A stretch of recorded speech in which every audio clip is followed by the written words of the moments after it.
Hello friends, இன்னைக்கு நம்ம சேனலில் ஓலை கொழுக்கட்டை எப்படி செய்கிறதுன்னு பார்க்கலாம். ஓலை கொழுக்கட்டை செய்கிறதுக்கு ஒரு உலக்கு மாவு பச்சரிசியை ஒரு பவுலுக்கு மாற்றிக்கலாம். அரிசியில் நல்லா தண்ணி ஊற்றி கழுவிட்டு ஊற வச்சுக்கலாம். அரிசி நல்லா ஊறிடுச்சு. அரிசியில் உள்ள தண்ணியை வடிச்சுக்கலாம். அரிசியில் தண்ணி நல்லா வடிஞ்சிருச்சு. ஒரு துணிக்கு மாற்றிக்கலாம்.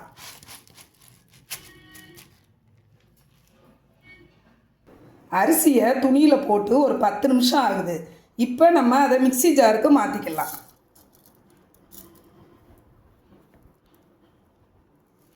அரிசியை அரைச்சிட்டு வந்துடலாம். அரிசியை அரைச்சிட்டு வந்தாச்சு. இதை நம்ம ஜல்லடையில் தட்டி சலிச்சுக்கலாம்.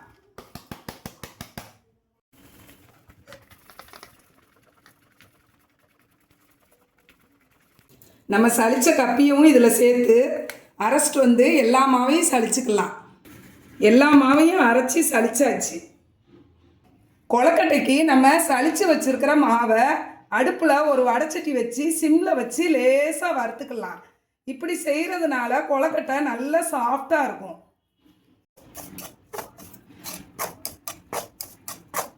அரிசி மாவு இந்த அடுப்பில் சிம்மில் இருக்கட்டும். அதுக்குள்ளே நம்ம இன்னொரு அடுப்பில் 2 வெட்டு கருப்பட்டியை உணுக்கி சேர்த்துருக்கிறேன். இதில் தண்ணி ஒரு அரை டம்ளர் சேர்த்துக்கலாம்.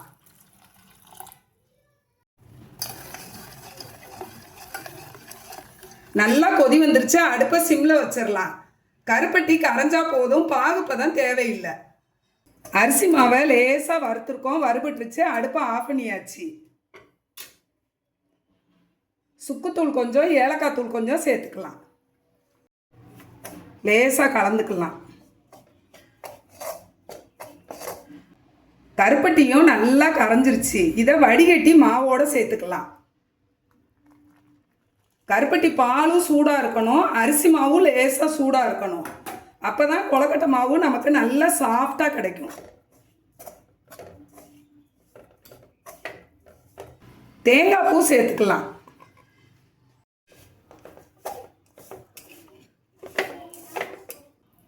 கருப்பட்டி பால் பார்த்துட்டு நம்ம தேவைக்கேற்ப ஊற்றிக்கிடலாம்.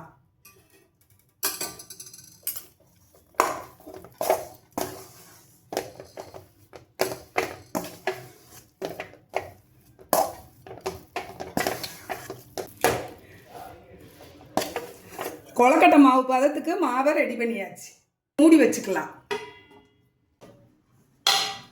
கொழுக்கட்டை மாவு கை பொறுக்கிற சூடு வந்துருச்சு. இதை நம்ம நல்லா ஒன்று போல் இந்த மாதிரி பிசைஞ்சிக்கலாம். பனை ஓலையை இந்த மாதிரி கட் பண்ணி எடுத்து வச்சுருக்கிறேன். கொஞ்சமாக மாவு எடுத்து நம்ம இந்த மாதிரி ஓலைக்குள்ளே வச்சுக்கலாம். விரலை வச்சு இந்த மாதிரி இழுத்து விட்டு வைக்கணும். மாவை இந்த மாதிரி வச்சுட்டு இந்த மாதிரி ப்ரெஸ் பண்ணி கொடுக்கணும். கொடுத்துட்டு எக்ஸ்ட்ரா மாவு மேலே வந்தனா இந்த மாதிரி எடுத்துடலாம். ஒன்று போல் இந்த மாதிரி வச்சுக்கிடணும்.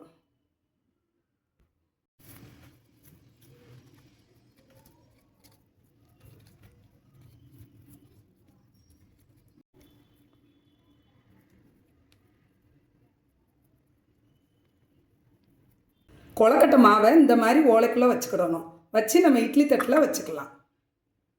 இதே மாதிரி நம்ம எல்லா மாவையும் வச்சுக்கலாம். குழந்தைங்களுக்கு ஸ்கூல் லீவ் விட்டாச்சு. இந்த டைமில் இந்த மாதிரி ஹெல்த்தியான ஸ்நாக்ஸ் செஞ்சு கொடுங்க. குழந்தைங்க விரும்பி சாப்பிடுவாங்க. கொழுக்கட்டை மாவை ஓலையில் வச்சாச்சு. இட்லி பானையில் தண்ணியில் ஓலையை கட் பண்ணி போட்டிருக்கிறேன். தண்ணி நல்லா கொதிச்சிருச்சு. செஞ்சு வச்சிருக்கிற கொழுக்கட்டையை உள்ளே வச்சுக்கலாம். இட்லி பானையை மூடி அடுப்பை மீடியம் ஃப்ளேமில் வச்சுக்கலாம். கொழுக்கட்டை வேகட்டும். ஓலை கொழுக்கட்டை மீடியம் ஃப்ளேமில் வேக வச்சு 10 நிமிஷம் ஆகுது. திறந்து பார்க்கலாம். நல்லா வெந்துருச்சு. பனை ஓலை வாசத்தோட பனை ஓலை கொழுக்கட்டை ரெடி.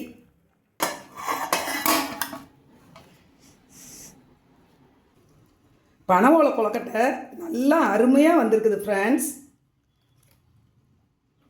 நல்ல சாஃப்டாக இருக்குது.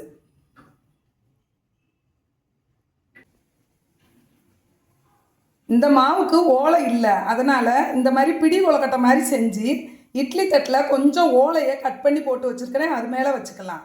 இந்த மாதிரி செஞ்சேன்னா நல்ல கொழுக்கட்டை ஓலை வாசத்தோடு ரொம்ப டேஸ்ட்டாக இருக்கும். இப்போ நம்ம பிடிச்சு வச்சுருக்கிற கொழுக்கட்டையை வேக வச்சுக்கலாம். மூடி வச்சு அடுப்பை மீடியம் ஃப்ளேமில் வச்சுக்கலாம். பிடி கொழுக்கட்டை மீடியம் ஃப்ளேமில் வேக வச்சு 10 நிமிஷம் ஆகுது. நல்லா வெந்துருச்சு, அடுப்பை ஆஃப் பண்ணிடலாம். Thank you friends.